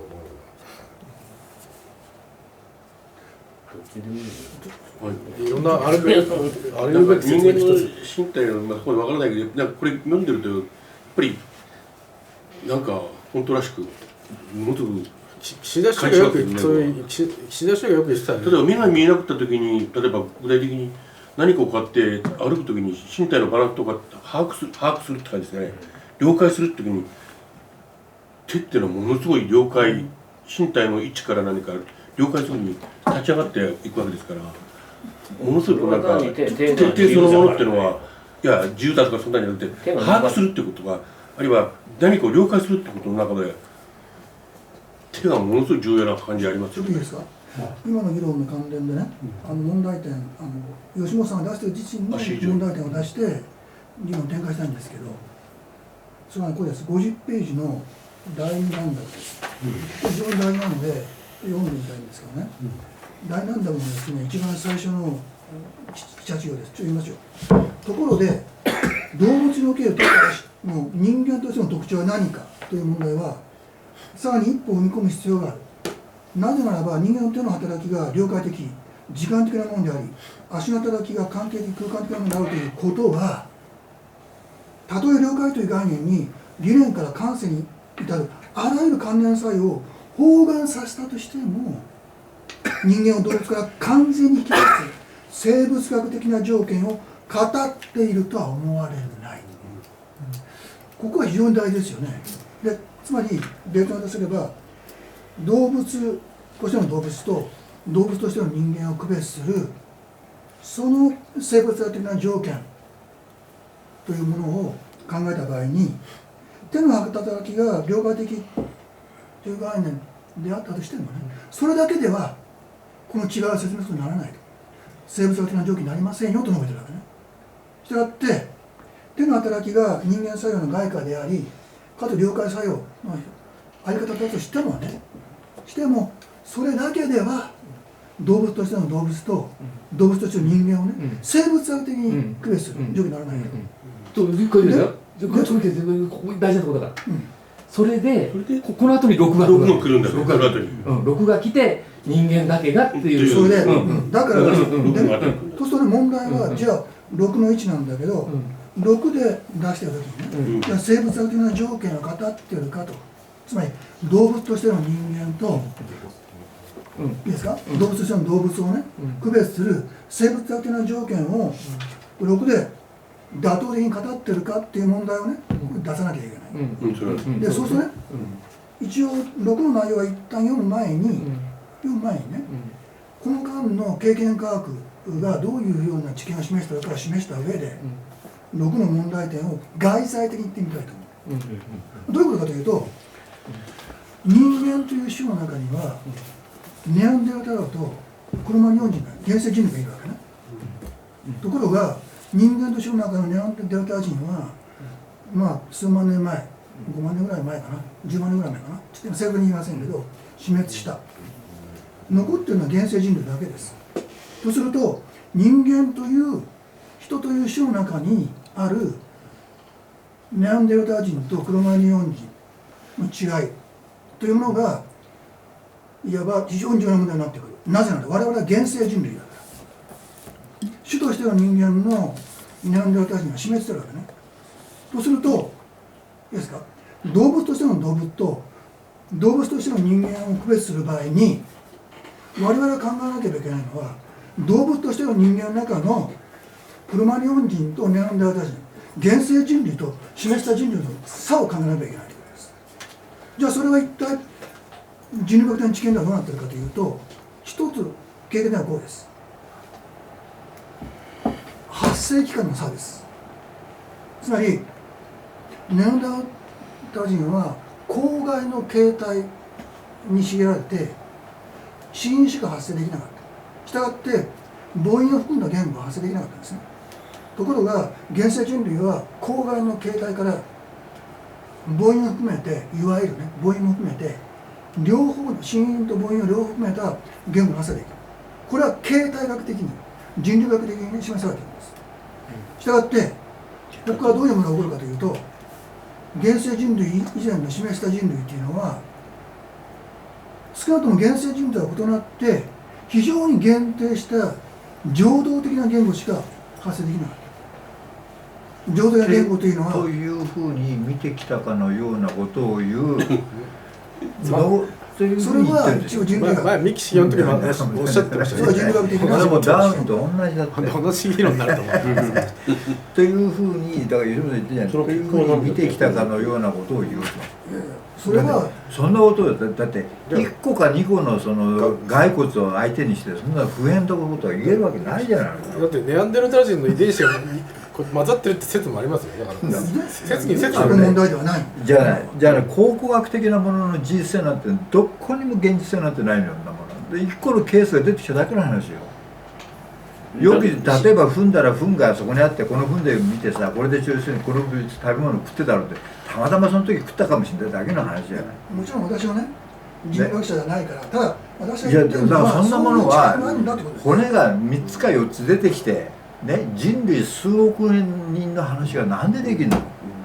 そんなの子供にも分からん話いやだそれはそれの僕はだから学者の要するに七主義のね要するに盲昧の世界なんだよ。それはちょっと違うんじゃない？いや盲昧ですそんなもの科学でも何でもないんだもん。でもさ言葉はその子音が別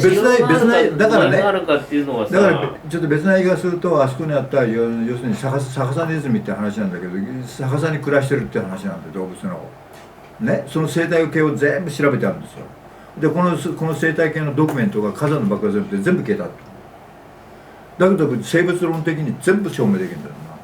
なその生物がいたということつまりそれは科学のロジックであって言説であってねその科学の言説がそのロジックを作ってるだけなんですよ。その骨なりがなく作ってるんじゃないんだよ。こんなことは科学の基礎よ。これを科学論者っていうのはそれがいかにも真実で事実であるかのような見てきたかのような嘘をつくんですよ。いやそれ嘘いやちょっといや嘘ですよそんなの僕からだと。だって仮説分かんないんだよそんなん今の人間から人間を見たって分かんないんだよ。風一つ分かんないんだよねいやちょっと待ってだ話がねだけどいや話はそんなところに公害があったなんてたまたまその人間が公害を持ってただけかもしれないじゃない。いやそんなの私は実証的さはなだからそんなでいや少なくとも人類がそういうだから人類学がそんなものはだから見てきたかのようなそれがダーウィニズムって形で世界を支配したじゃない。でその次はマルクス主義が革命って形で支配したじゃない。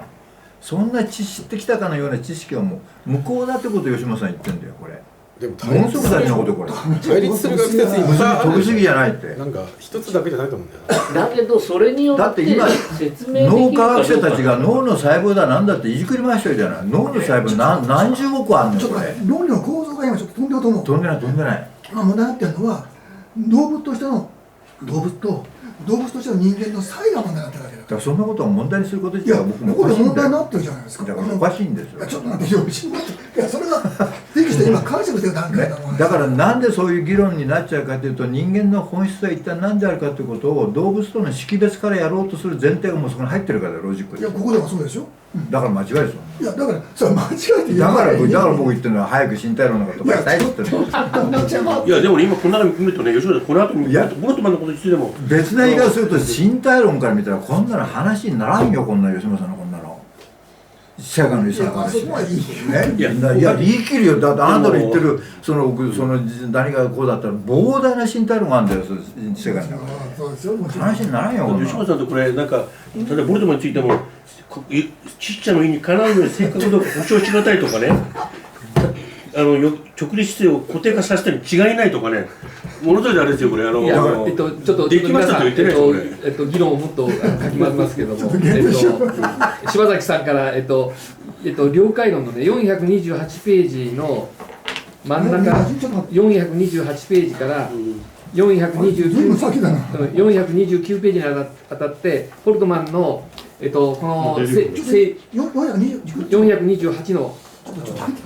人の妊娠期間はっていうところからずっとこれ何書いてあるかっていうと、ホルトマンが人間だけが精神的に過剰に観念を持ったっていうのはその生理的早産がなんだっていうここから吉本さんは組み立ててるってことで、だろうってラカンもちょっと使ったりしてるんだけど保証はしがたいでもまあそれはまあありうべき一つの説説明であって、そう説明したからどうだって、説明のためにボルトマン使ったわけだよ。若者使ってるとか。だけどさ、いや別にね、ここで僕はちょっとピレ系のことで動物哲学のことにちょっと触れてるけれども、西洋哲学の中で人間と動物を対比させてロジックでやるっていう哲学原説そのもののもう近代的限界なのよ。わかりました。そう言ってしまった。構造主義っていうのはそこを超えたのよ。わかりました。動物と人間との違いを問題にしなくしたのよ、構造主義は。はい。ね、それで人間の構造それ自体をちゃんと考えようってことなんだよ。まあわかだからラカンは動物との人間との違いなんて言ってないの、バカなこと。それはもう近代が要するに近代化していこうとした時に動物性と獣性からねどうやって脱皮できるかということの中で作った言説ですよ。そこはわかります。で、それを踏まえた上でこの吉本に人間論としては逆だよ。動物哲学やるべきよ。もう一回聞かせます。人間の方をやるんじゃなくて動物の方哲学をやるべき。動物がどれだけ優れてるかってこと逆に。いやだからさっき山本さんがさ、広田さんのことに対してね、一つの、科学っていうのは論理を作ってそれで向こうを引っ張ってきてるんだと、そういう発想はダメでしょって言ったでしょ。でそれはそう思うよ。思うけれど、だけどじゃあこの違いは、どっから出てきてるんだろうと考えた時に、その妥当的であるかどうかっていうことが語れ得ていればさ、それはそれでいいわけでしょ。語れないよ。誰も語りきれてない。いくつもいろんな説があってどれもいやだからそれが納得、つまりそれはその一つの科学的な見方の、ベースによっていくつも出てきちゃうけれど、じゃあ別な言い方をするようにしますよ。じゃあ僕が動物より優れてるってことを僕に説明してどうするんだろうなこと。何役も立たないじゃん。ね、そうだよ。別な言い方すれば俺は獣のような人間だと言われて、俺は本当に自分に心的に獣のような人間だと思った人間は動物と人間の識別するよ。ね、だけど僕にとってあんなことどうでもいいじゃない。意味ないじゃないですか。つまり動物と人間っていうのを対比的に立てるっていうのもそれある意味でヘーゲルのところまで来てる近代哲学の限界なんですよ。そんなのは人間は社会的動物だから始まって。でそれを要するに幹種幹のような生命形態史であるとかね、少なくともそういう前提に立つべきでちゃんとそれはちゃんと胎児の実際があるわけだから、はっきりとした世界だから吉本さんは僕が幹を見た時には本当にびっくりしたなと。そんでデタラメのこんなことばっかり言ってるのに対してこれはもうはっきり胎児のプロセスであるんだもん。標本の標本だよ。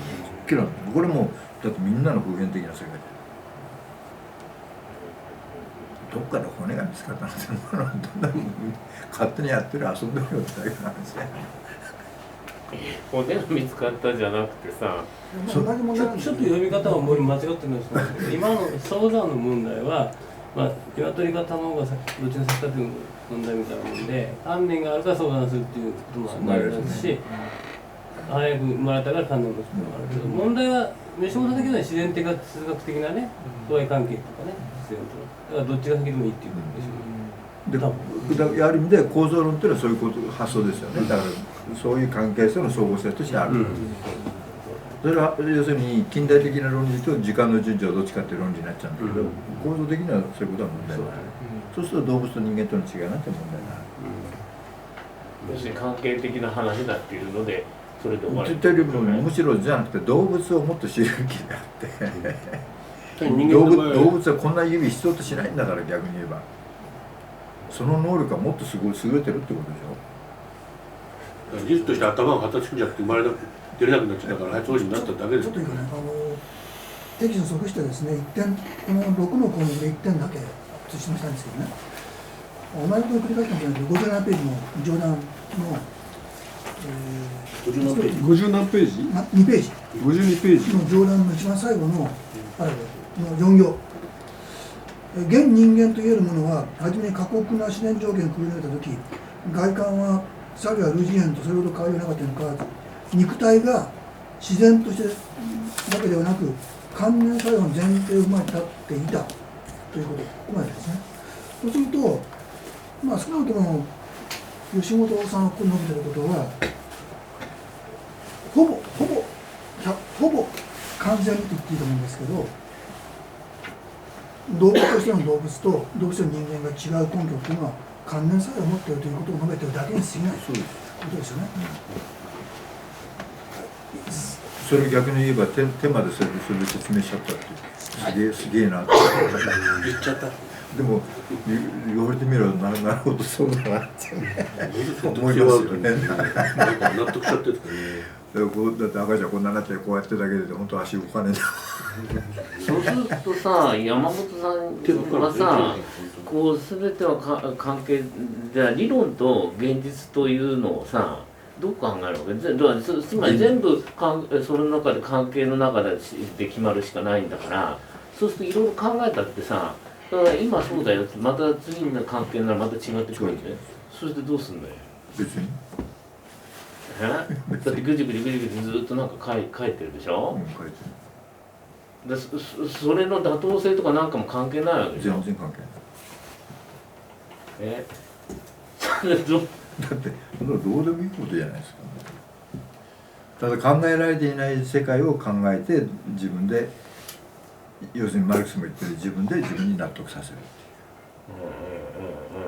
いう。自分に納得させてんだけど、それは妥当かどうかじゃなくて自分にとってそう思うっていうで終わりだよね。じゃあそれで終わりだってんなら終わりでいいし、それが不変になるなら不変になったっていいし、どっちでもか知ったこっちゃなるほど。いやいいんじゃないですかって。そうするとね、この今確認をまいてとするとですよ、今山本さんが言われたのはこの6におけるその例の出し方を含めて動物としての動物と動物としての人間を区別する、そういう論理構成自体が間違っているということで。いや間違ってるって言うんじゃなくて、そんなことしてもしょうがないでしょっていう。でもここで手のことのこういう説明はすごい面白いよっていう、ね、その上で確認した点に関わるんだけど、関連作用っていうことをそのやっぱ動物としての動物と動物人間の際の基本に置くっていうことをもう一回繰り返してるわけだけど、こういう繰り返しで再度確認し方で取ってますけどね、これは基本的には基本的というかこの論の構成の仕方から言うと関連作用っていうものをやっぱ識別の根拠に置いてるわけなので、根拠にね。そうするとこれは少なくとも我々この論理構成だけに限定すれば近代哲学のデカルト的な議論、我を思い出に我ありといった意味での神の存在の肯定の仕方とこのレベルでは差はないと思えるんですけど。っていうふうな批判も可能でしょうね。わかりました。でも僕はそう思いませんけどね。なぜかというとデカルトが我をもう我にあれって言った時はある種のサブスタンスっていうね、ある主語が実体であるということを前提にもうしちゃってるんですよ。ね、で主語が前提そういうふうになってる時はどっかにもう物質性の実在性が設定されてるんですよ。でも吉本さんはその物質の実在性を設定するよりも観念のむしろ世界のダイナミズムがあるというところの方を問題にしてるからね。それ僕違うと思いますけどね。なるほ現状のことを入れど。いいこと言うね。山本さんいいこと言うね。いいこと言うね。当たり前のことなんだよ。結構納得したい。でもラカンっていうのはそういうところちゃんとね、むしろもっと丁寧にやってますよ。吉村さんこういうところがちょっと乱暴ですよ。だから早く関係論という回路に行きたいってことです。山田さんってなんか、身体論という概念そのものがちょっと疑問を持ってらっしゃるとおっしゃったりして、これはそれはなぜですか？いやもう身体ということが問題とした時はもうちょっとロジックの構造の場が全然違ってくるんですよ。はい、ただ吉村さんこれ結局了解論と関係論に行くための身体っていう身体を通してって後出てきますよね。その時の元気のそのどこに関係づけるんだっていう元気や身体だっていうところにつけるためのいやいやそうじゃなくてそういう規定性を外すこととしてこうやってる。逆にね。逆に。要するにだから本当だから要するに了解たれっていうのはそれじゃない違うんだということですね、逆に言うとね離れていくためにわざわざ書いてるという感じですから身体論っていうのはほとんどあんまり意味ないっていう考えですね。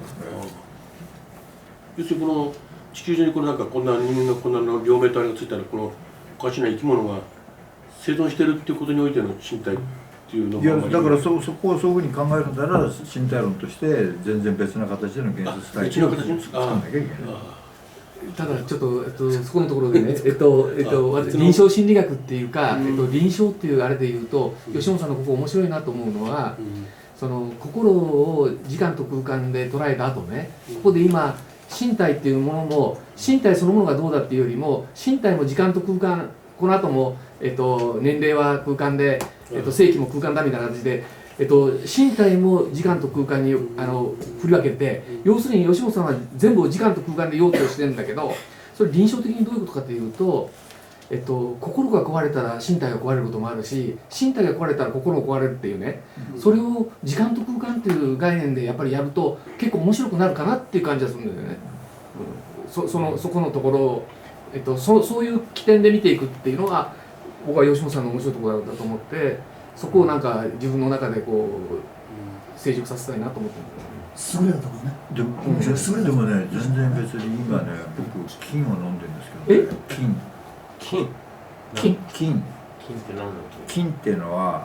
蓄えるものと身につけるものと飲むもの。ゴールド。体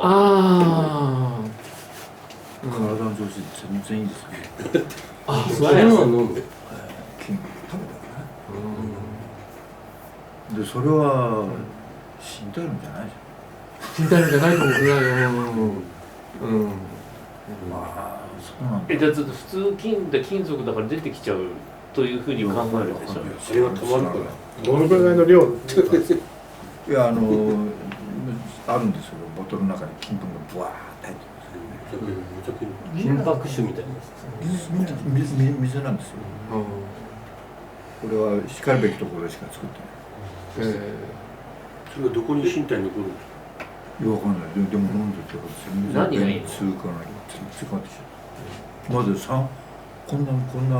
少しで3杯飲んだだけです。山本さんのこれなんか頭が冴えてきたみたいな。そこまではいけない。それは高いんです。高いんです。今市販したら9万だ。9万？市販したら9万だ。市販しなかったら3万。3万だけど欲しいけど。いやビル・ゲイツこれ飲んでる。ビル・ゲイツ飲んでる。飲んだ。そうなんですか。毎日飲んでるやつです。ビル・ゲイツ飲んでた。金。だけど死んだら。死んじゃったのビル・ゲイツ。スティーブン・ジョブズじゃないよ。あ、そっかそっか、ビル・ゲイツか。ビル・ゲイツもできてますよ。全然今なんかものすごいなんかお金はあっちこっち基金作って活動してます。それはもう身体論じゃないっていうのは金と身体との関係になってる。どうやってリーシ原発の時はなんかあんじゃねえの？ナノ銀っていうのが流行ってたんだ。原発の放射能に効くとか言って。体に毒じゃないんですか？逆に金は毒じゃないんです。毒じゃないんですか？それはもうびっくりしましたけど、本当かよと思って。お正月のお年賀にいただいて。いただいたんです自分もちょっといいですかね。先ほどの空間概念とかで、解釈をね示したいんですけど、54ページのところですけど、 50何ページですか。54ページ、年齢のところですね。年齢の54ページのところで、ちょっと確認した上でね、上の段の前から3行のところ、ちょっと読みますね。年齢をお答えの生涯の時間を測る尺度という考え方は、自然過程としか静止なことになる。言い換えれば人間的な静止なことが分かる。そこで年齢とは生涯の空間を測る尺度とみなした方が良いという考え方に導かれるということで、では問題はじゃあ空間とは何かってことなんですけど、その後に空間ってことを述べてますよね。ちょっと例を述べてみますね。例えばこう書いてますね。例えば乳児が主要な関係を母親と結んでいる時のメタフィジカルな距離であり、幼児が第一義的な形成を家族との関係で行うという時の範囲のことであり、アドレッセンスの所要から社会と共同の関係を結び、また他の一人の個体との関係を結び、性的な世界をエロスの世界として獲得することであるような空間を指しているということですから、この空間概念というのは、いわゆるね、他の個体との対なるそういう空間と社会の共的な社会との関係におけるそういう空間と表すような、かつ自分自己老人になったらね、の空間、そういうこともうここすごく同意、それでもっと追加で言わせてもらうと、手と足と肉体のところでの吉本さんの時間空間っていうと、体壁的なものが空間で、了解的な、内臓的なものが、時間了解だったのが、ここからはちょっと、身体からより外の関係で、今言われたようにそれを対元素とか共同元素とか個人元素って言っていいのかどうかわからないけど、それを、空間っていう概念で捉えてるように思う。そうね、幻想と概念じゃなくて空間概念でこれはね、年齢との関係なんですか、年齢、つまり年齢のこれ、発達段階だよね。発達段階の小さい頃は母親との関係っていう、対関係で、それで、ある10歳ぐらいになると共同元素との関係が強くなって、老人になったら個人元素がすごく大きな意味になってくっていう部分だと思うんです。そうそうね、ここで解釈問題ですけど、矢野さんにお聞きしたいんですが、ここの事例で言うと、発達段階という言葉は使わなくて年齢でね、年齢のある年齢を空間に測るときに、ここで出された例で言うと、一番最初に来るのは乳児と母親との関係ですので、そういう意味でのいわば自己関係の空間、そして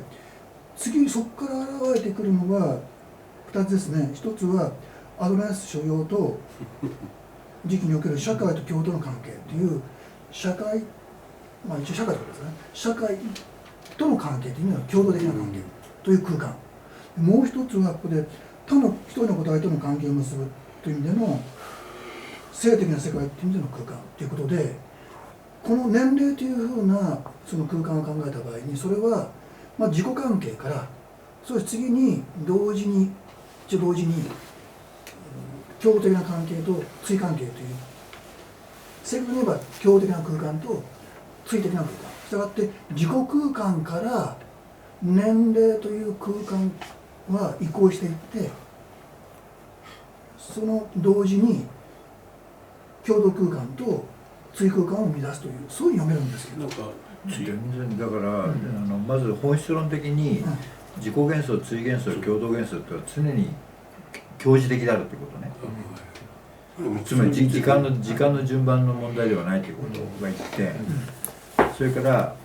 もう一つは社会的な関係性と本質規定との関係は、要するに別な言い方をすると時代ごとによって全然違ってきちゃう。だから近代家族っていうのが設定された場合と昔の親族っていう形でも違ってきちゃうし、そうすると単なり僕は環境との関係性をそういう言い方で分節化しただけだっていうふうにしか理解しない。環境との関係をね、そうするとね、今の理論的な言語で起きますこうですよね。年齢というのを空間として考えたときに、本質概念としての3つの概念を持ち込む。一応空間という概念が違いますからね。共同的な空間、共同空間と対空間と自己空間というのは本質概念ですから、年齢の空間のどの段階においてもそれは存在していて、ただその環境の仕方は違う。段階、年齢の空間のある位置において、ある特定の位置において、年齢の空間のある特定の位置において、自己空間と対空間と共同空間を分離すると考えるということですね。そう考えている。それはケースケースによって全然違ってくるじゃないですか。共同元素が肥大化する人もいれば、もちろんそうですけど、元素が肥大化する人もいる。その程度は別にして、程度は別にして。そこにある本質のプロセスの構造があるというふうには思えない。あ、そうですか。だって長時が字が無意識の構造だってそうでしょ。メタフィジカルな距離ってことを使ってるから、別な言い方すると身体論ってそんなここやり時間こんにちは。講師の方にそう言われてます。私はどういや本当だよ。いや最初僕が読んだ時おお面白いなと思ったけど2回3回読んでいくとちょっといい加減にしようよってただまあとは言ってもテキスト読んでるわけですから一応。でもやっぱり吉本さんたちがこうしかできないことだけどね。いやそうでしょう。第一これいつ頃ですか。随分のもの40年ぐらい前。すごいよ。ですか。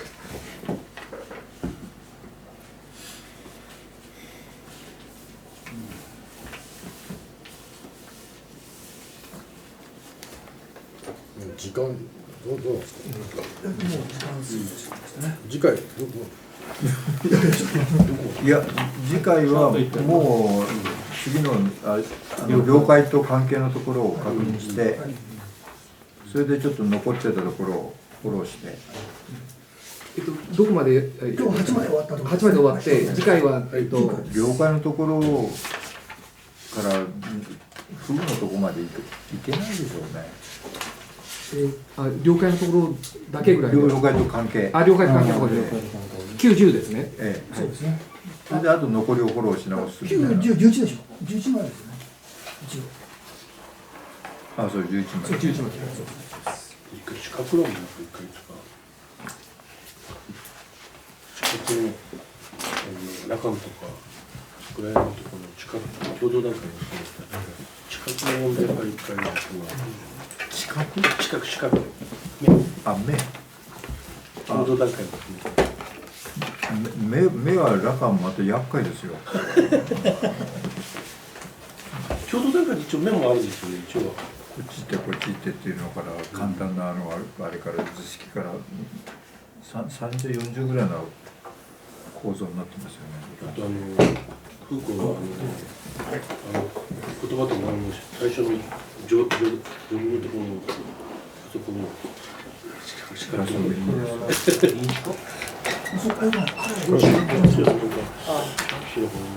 見ることと見られることと的なところも重要ですね。早くするとですよ。それで見られてるのを見てるのを見られてる。なんか想定がどうも文字が出てる。それからラカンはですね、これはラカンのアンコール解説。これはよくできてます。あ、そうだね。大した問題ないと思うんだね。これはちょっとよくできてま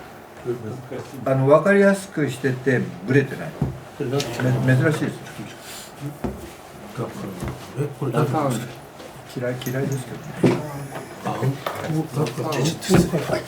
れいいもんね。変えるんですか。アンコール解説。ラカンのあれとしては一番いいんじゃないかな。日本では。ブルース・フェインクのやつというよりもブルース・フィンクがひどすぎる。あれはもう見てても要するにシニフィアンの意味を全部シニフィアンにひっくり返してる。完全に組み取るように。完全化しちゃってる。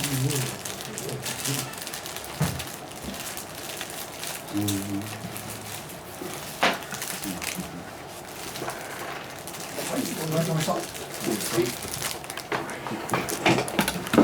した。